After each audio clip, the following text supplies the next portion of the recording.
Caros amigos e amigas, estamos começando mais um programa da Voz do Pastor, refletindo sobre as leituras deste domingo, as leituras que faremos em nossas igrejas da Diocese de Bragança, em todas elas, neste domingo. São as leituras bíblicas.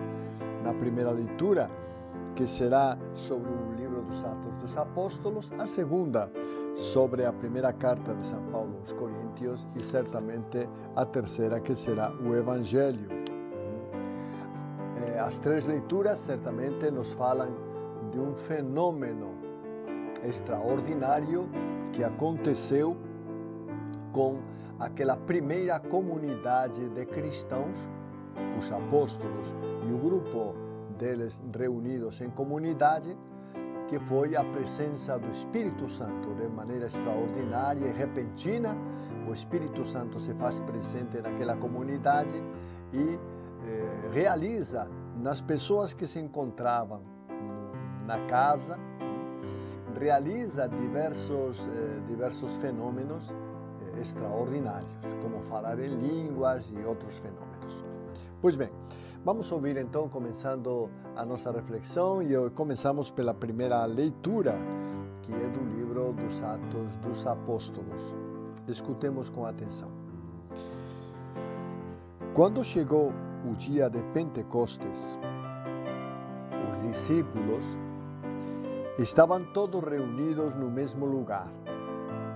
De repente, veio do céu um barulho, como se fosse uma forte ventania, que encheu a casa onde eles se encontravam.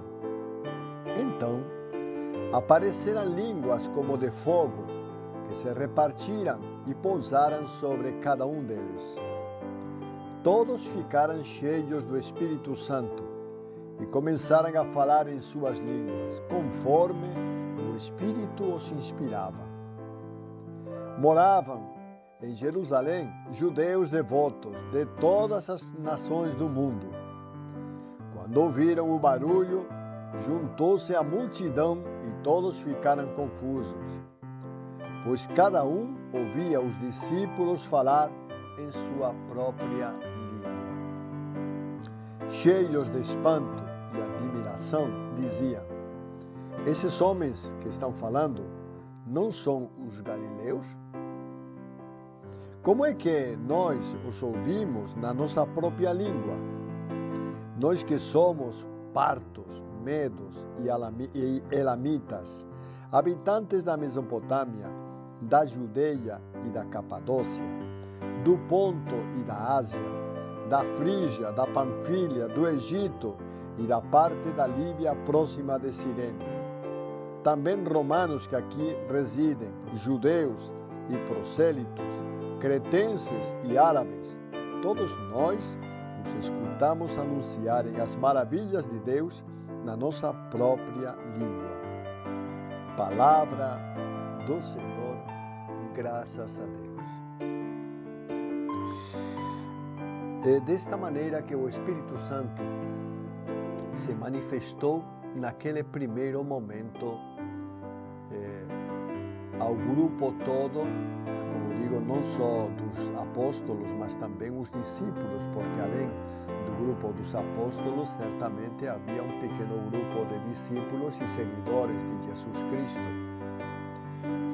E estavam todos reunidos na casa. De repente, um barulho enorme, e a casa então se encheu com a presença do Espírito Santo, que se manifestou visivelmente, já que como Espírito ele não podia se manifestar, mas se manifestou visivelmente através das línguas de fogo que foram se posar sobre as cabeças de cada um, ou que de cada uma daquelas pessoas presentes. Através das línguas de fogo se manifesta, pois, a presença do Espírito Santo lá. Recordo para vocês que o Espírito é Espírito e não tem corpo, tá? Nem sequer um corpo espiritual. Não tem corpo. O Espírito é simplesmente Espírito. E como não tem corpo, nós não podemos vê-lo. Ele se manifestou através das línguas de fogo que foram se posando sobre as cabeças de cada um daqueles que se encontravam na casa. Mas o extraordinário não foi só isso. O extraordinário é que eles começaram a falar em línguas, de maneira que os que estavam lá presentes, que se reuniram ao ouvir o estrondo que caiu sobre aquela casa, eles se reuniram e essas pessoas começaram a ouvir os apóstolos e os discípulos falando em suas próprias línguas maternas. E aí vem a admiração deles. Como é que é? Se nós somos de diversas partes do mundo e nós os estamos ouvindo em nossa língua materna, é o sinal da unidade do Espírito Santo. E é bom recordar isto. É bom sempre ter presente que o Espírito não divide. O Espírito unifica, une. E isto é muito importante, é um critério importante. Quando estamos, por exemplo, ante uma decisão, tomar uma decisão sobre algum aspecto da nossa vida, devemos sempre recordar isso. Se a inspiração vem do Espírito, ele vai nos conduzir à união. Mas quando a inspiração não vem do Espírito, ela nos leva à desunião. É importante entender isto como critério para a nossa vida pessoal, para entender quando devemos agir ou quando não devemos agir. O Espírito sempre promove a união. Não uniformiza, não nos deixa todos iguais, não. É a união, mas com as características de cada um. Cada um de nós tem as suas próprias características e o Espírito Santo, com as características de cada um de nós, constrói a união. Como constrói a união da igreja? Na igreja, nem todos pensamos do mesmo jeito, nem somos todos do mesmo jeito, tá? Nem fazemos as mesmas coisas, porque cada um de nós é independente e é único. Cada um de nós é um ser individual que pensa e que age de forma independente. Mas o Espírito nos une para atuar de uma maneira comum, de uma forma, eu diria, única, para que realmente caminhemos na fé. É o Espírito Santo agindo em nossa vida. As pessoas às vezes perguntam, mas como é que o Espírito Santo age? Eu sempre tenho dito que o Espírito Santo não impõe nada, não nos impõe, tá? Não nos obriga a nada, não. Mas o Espírito suscita em nosso coração certas ideias que sempre nos levam a fazer o bem. As ideias que nos levam a fazer o mal não são do Espírito, mas aquilo que nos leva a fazer o bem sempre é do Espírito.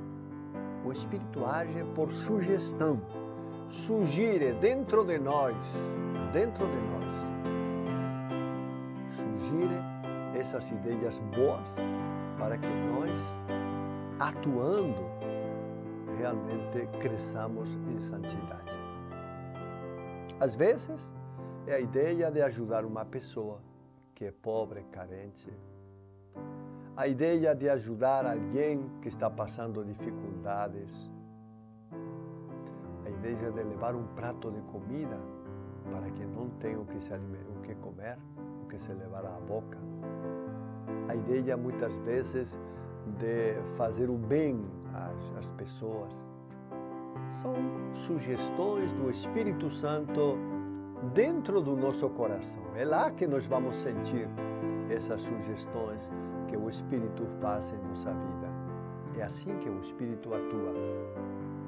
não é forçando-nos, não. O Espírito não força ninguém. O Espírito só insinua. E se a pessoa não quiser realizar aquilo que o Espírito insinua no seu coração, não tem revanche. Não pensem, meus irmãos, que o Espírito vai se vingar porque nós não obedecemos à sua inspiração. Não. É verdade que perdemos uma oportunidade de fazer o bem, de sermos melhores, é verdade. Mas ele não há vingança no Espírito Santo. Por quê? Simplesmente porque o Espírito Santo, como Deus, como Pai e como Filho, ele nos ama. E quer, por cima de todas as coisas, o nosso bem, a nossa felicidade, a nossa paz. Por isso não há revanche.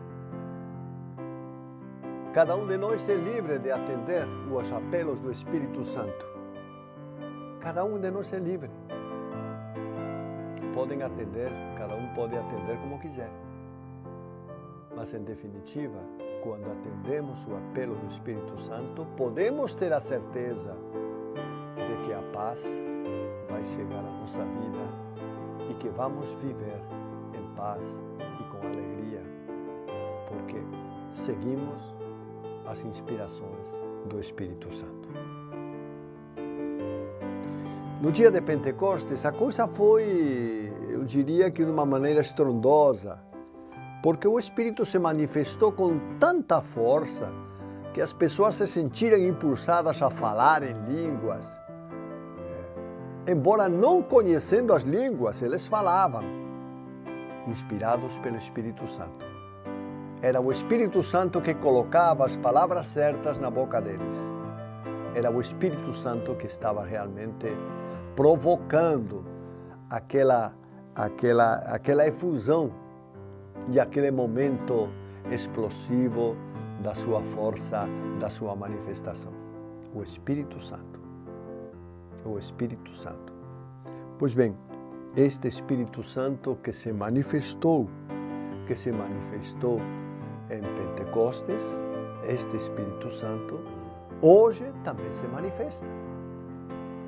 Não podemos dizer que o Espírito Santo se manifestou então e a partir desse momento entrou de férias ou coisa parecida. Não. Quem dá férias para o Espírito Santo somos nós, quando nos negamos a seguir as suas inspirações. Mas o Espírito Santo não toma férias, não.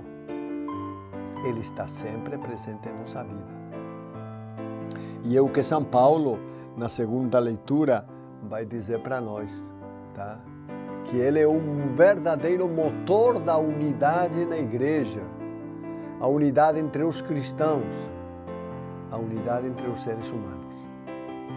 O Espírito Santo é o grande promotor dessa unidade, porque ele sempre busca a unidade, especialmente aqueles que nós somos cristãos e católicos e cristãos, devemos viver a unidade que o Espírito Santo quer para todos os que acreditam em Cristo Jesus.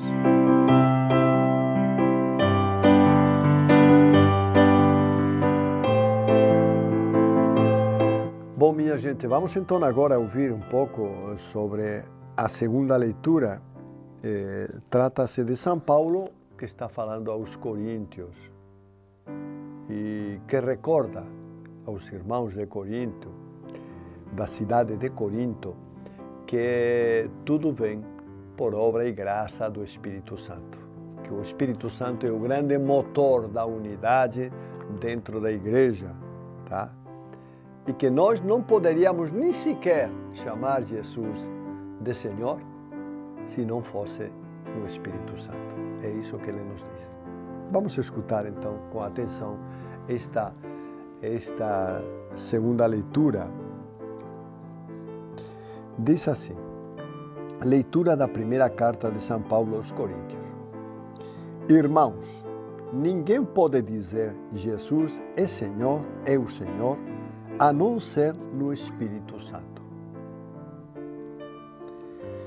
Há diversidade de dons, mas o mesmo é o Espírito. Há diversidade de ministérios, mas o mesmo é o Senhor. Há diferentes atividades, mas o mesmo Deus que realiza todas as coisas em todos. A cada um é dada a manifestação do Espírito em vista do bem comum. Como o corpo é um, embora tenha muitos membros, e como todos os membros do corpo, embora sejam muitos, formam um só corpo, assim também acontece com Cristo. De fato, todos nós, judeus ou gregos, escravos ou livres, fomos batizados num único Espírito, para formarmos um único corpo, e todos nós bebemos de um único Espírito. Palavra do Senhor, graças a Deus. Embora as manifestações do Espírito sejam diversas e múltiplas, há um só Espírito. É isso que São Paulo nos recorda muito bem. Inclusive, São Paulo diz que só podemos chamar Jesus de Senhor com propriedade, com firmeza, só se for no Espírito. Quer dizer, só se for o Espírito que nos inspirou isso. Só assim poderemos proclamar que Jesus Cristo é Senhor. No Espírito. É o Espírito que nos dá força para isso. É o Espírito que nos possibilita poder chamar Jesus de Senhor. E é na força do Espírito que nós o chamamos. Então vejam como o Espírito, que pareceria na Bíblia que não tem muito espaço, porque o espaço é mais de Jesus, o Filho, e do Pai na criação, na verdade nós vamos descobrir agora em Pentecostes que a função do Espírito é muito importante. Por quê? Porque vai ser o Espírito e no Espírito que os apóstolos e discípulos, e nós que somos seguidores dos discípulos também, nós que somos cristãos, é pois no Espírito que nós vamos proclamar Cristo Jesus e anunciá-lo a todas as pessoas. Cristo Jesus precisa ser anunciado. A sua morte precisa ser comunicada. A sua ressurreição dentre os mortos, ela precisa ser anunciada para que as pessoas acreditem em Cristo Jesus e, acreditando, tenham a vida eterna. Eu já tenho falado algumas vezes sobre isto, mas vou repetir de forma breve. Só se acreditar em Cristo Jesus, poderemos ter a salvação.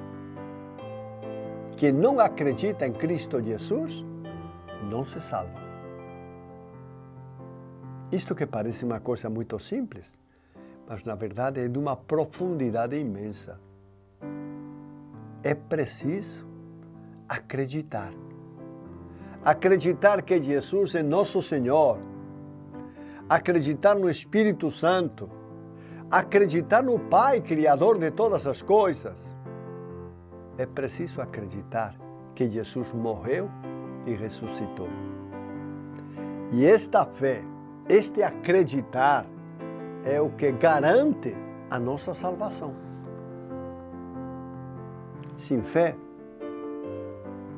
não há salvação. Na fé, nós alcançamos a salvação. Vejam como é importante. Parece que não tem importância, mas é extremamente importante. A fé. E o que é a fé? A fé é simplesmente acreditar. Acreditar em Jesus. Mas não de qualquer jeito. Não.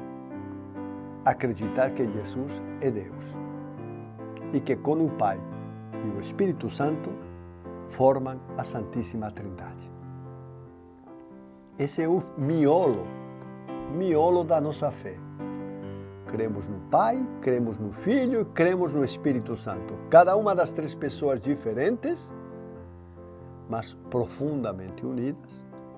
Cada uma das pessoas agindo no mundo de uma maneira diferente, mas todas as três, conduzindo a humanidade à unidade e à salvação.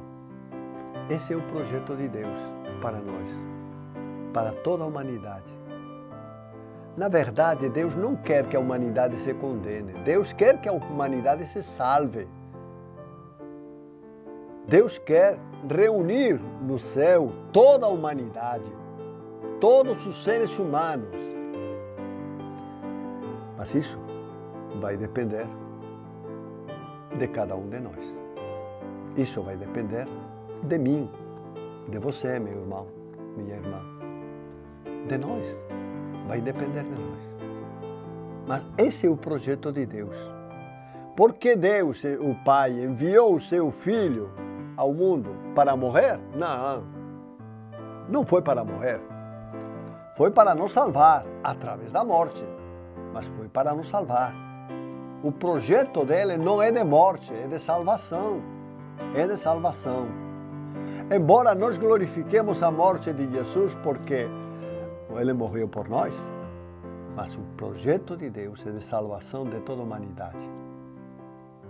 Agora, quem se salva? Aqueles que estiverem dispostos a seguir Jesus, a renunciar às coisas do mundo, aqueles que estiverem dispostos a sofrer por Jesus, aqueles que estiverem dispostos a crer, a ter fé em Jesus Cristo. E ter fé não é só um ato racional da nossa mente, de eu creio. Peraí. É muito mais. É muito mais.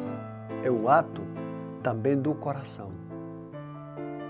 Porque é com o coração que nós cremos. É um ato de todo o nosso ser. Quando afirmamos que cremos no Pai, no Filho e no Espírito Santo. Esse é o projeto de Deus de salvação para todos nós. Esse é o projeto.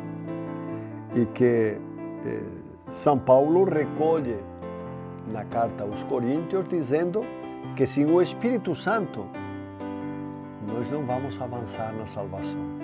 Que precisamos do Espírito Santo, deixar-nos conduzir pelo Espírito Santo para avançar na salvação. E sem o Espírito Santo não há salvação.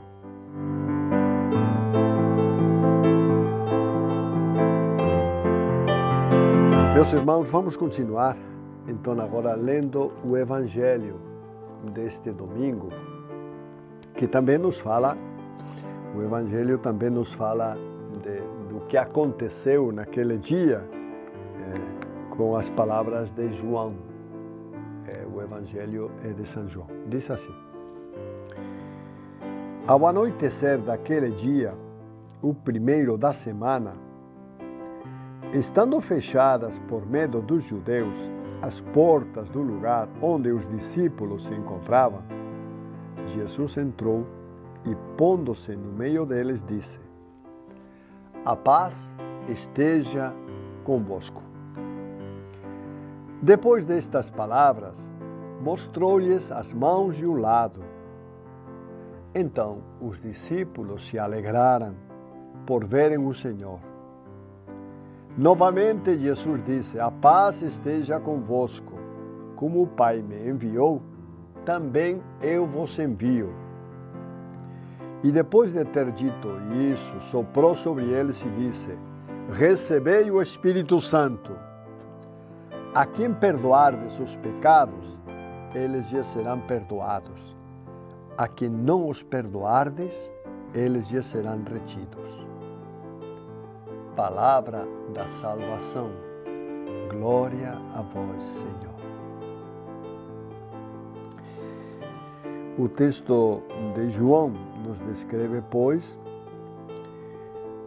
uma aparição de Jesus no meio da comunidade dos discípulos e dos apóstolos. Um grupo pequeno que está escondido porque está com medo dos judeus, mataram o chefe e pensam que podem matar qualquer um, qualquer cristão, qualquer pessoa que se diga amiga de Jesus pode ser morta. Então estão escondidos numa casa.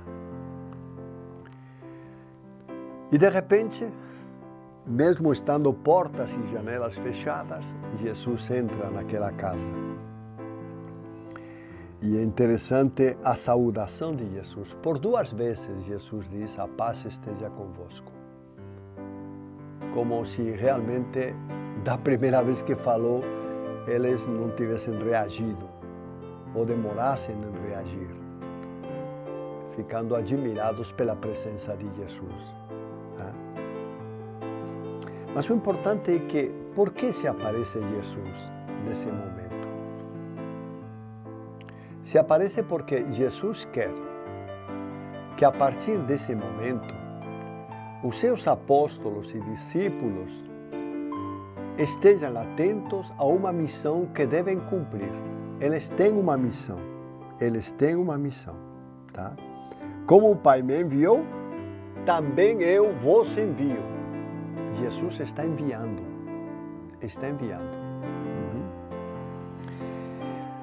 E para cumprir esta missão, Jesus derrama sobre eles o Espírito Santo. Diz que soprou sobre eles e soprou o Espírito Santo. Quer dizer, os apóstolos e discípulos vão cumprir uma missão, mas com a ajuda, com a força, com o dinamismo do Espírito Santo. É o Espírito Santo que vai conduzi-los nesta missão de anunciar o seu nome a todas as pessoas, de proclamar a todos que Jesus, que estava morto, ressuscitou pelo poder de Deus, e este anúncio é motivo de fé para muitos. Então, os discípulos, com a força do Espírito Santo, vão realmente anunciar. Como escutamos na primeira leitura, já percebemos como o Espírito Santo é dinâmico e tem poder. Tem poder para transformar os corações, tem poder de falar em línguas e tem outros muitos poderes. E é com o poder do Espírito Santo, eu diria, com a argumentação do Espírito Santo, que os discípulos vão sair anunciando a todos que o Jesus que estava morto ressuscitou, agora está nos céus, subiu aos céus e desde lá está nos esperando para, quando chegar a nossa hora, também participar da glória do céu. Porque esse é o projeto de Deus. Tá? Então, neste breve texto do Evangelho de São João, descobrimos, pois, que recebem o Espírito Santo não para brincar com o Espírito Santo ou brincar de Espírito Santo. Não. Os apóstolos e discípulos recebem o Espírito Santo para levar a palavra de Deus a todos os cantos do mundo. E essa vai ser a sua missão. Eu já tenho falado outras vezes de como os apóstolos, depois de receber esta missão, eles saíram por todos os países vizinhos, primeiro naqueles que estavam mais próximos, a Turquia, a Ásia Menor, aqueles que estavam bem próximos, e depois naqueles que estavam mais longe. Eles irão até Roma, até a Espanha, a França e outros países, anunciando Cristo Jesus. Anunciando Cristo Jesus e dizendo ao povo: quem acredita ou quem acredite será salvo. E muitas pessoas, não todas, logicamente, mas muitas pessoas começaram a acreditar em Cristo Jesus, começaram a acolher a palavra de Deus, começaram a ler os evangelhos, a acolher os evangelhos, começaram a viver a sua fé, a sua fé. Tudo pela pregação. Paulo irá dizer assim de uma forma muito clara, tá? Que a fé surge pela pregação. É a pregação que motiva a fé. Portanto, ninguém pode ficar calado. Todos devem anunciar Cristo Jesus, Senhor da história e do mundo. Todos devem proclamar a Santíssima Trindade. Todos devem proclamar com a força do Espírito o poder do Pai, etc, etc. Então, é para essa missão, melhor dito, que os discípulos são chamados, que Jesus os escolheu e os preparou durante 3 anos. Pessoas rústicas, foi aos poucos, Jesus foi melhorando, não só, digamos assim, o discurso deles, a fala deles, mas foi melhorando as atitudes deles, para torná-los cada vez mais pessoas santas. E não ficará nisso aí. O Espírito Santo vai fazer que essas pessoas, esses apóstolos e Jesus, sejam um dia capazes de testemunhar Cristo Jesus com a sua própria morte, morrendo por causa de Cristo Jesus. E por isso eles são santos, porque morreram por Cristo Jesus. É o Espírito Santo que está presente também em nossa vida. E volto a repetir, não só está presente ou esteve presente no passado, continua estando presente hoje, nas insinuações que Ele faz em nossa vida, nas indicações que Ele nos mostra, nas coisas que nos faz pensar.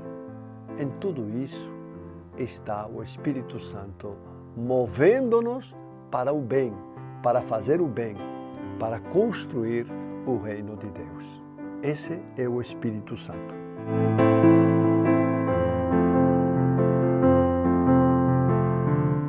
Bom, meus irmãos, agora temos algumas notícias aqui que são importantes, eu acho que são importantes para todos nós, né? Em primeiro lugar, eu queria recordar que no dia 27 de agosto haverá um novo consistério no qual serão escolhidos alguns cardeais, né?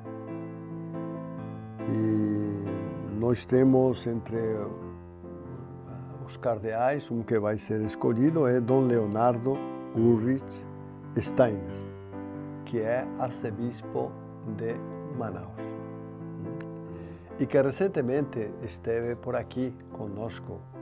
Ele já nos visitou 2 vezes. A primeira vez foi no mês de, não recordo bem que mês foi, deve ter sido no mês de março, acho que foi mês de março. E a segunda foi recentemente, ele esteve aqui em Bragança conosco. Então ele foi escolhido cardeal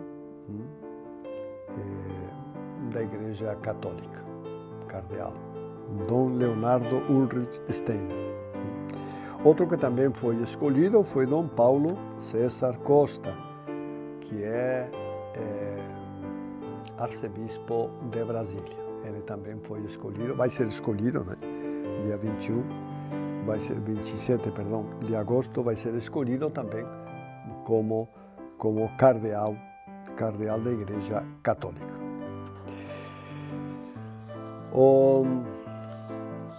Algumas pessoas têm perguntado